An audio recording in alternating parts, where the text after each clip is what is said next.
మోడీ 3.0 నాయకత్వంలో భారత్ దూసుకెళ్తుందని బీజేపీ నేత ఎస్ఎస్ఆర్ నాయుడు అన్నారు. ప్రపంచంలోకెల్లా అభివృద్ధిలో పోటీ పడుతూ 3వ స్థానానికి చేరిందని, దానికి ప్రధాన కారణం మన ప్రధానమంత్రి మోదీనే అని చెప్పారు. ప్రధానమంత్రి ఉజ్వల యోజన కింద 5,12,00,000 మంది మహిళలకు ఉచిత గ్యాస్ కనెక్షన్ పంపిణీ చేశారని వెల్లడించారు. 2014 తర్వాత అంచెలంచెలుగా పేదరిక నిర్మూలన కావచ్చు, అదేవిధంగా ప్రపంచంలో ఆర్థికంగా ఎదుగుతున్నటువంటి దేశాల్లో కావచ్చు పోల్చుకుంటూ వస్తే ఈ 11 సంవత్సరాలు పూర్తయిన తర్వాత భారతదేశము అభివృద్ధి చెందినటువంటి దేశంగా ఈరోజు గుర్తింపు పొందింది.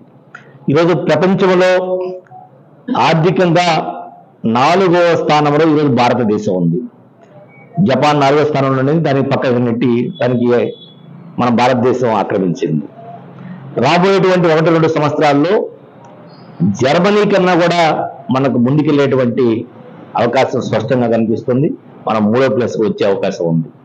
ఈ విధంగా మనం రాబోయేటువంటి సంవత్సరాలలో ప్రపంచంలో కల్లా ఆర్థిక శక్తిగా భారతదేశము అవతరించేటువంటి అవకాశము భారతీయ జనతా పార్టీ కేంద్ర ప్రభుత్వం కల్పించబోతుందని చెప్పి ఈ సందర్భంగా తెలియజేస్తా ఉన్నాం.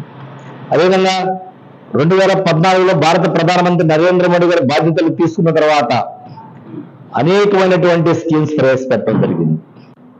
2014 ఏపీ సీఎం చంద్రబాబుతో కేంద్ర వాణిజ్య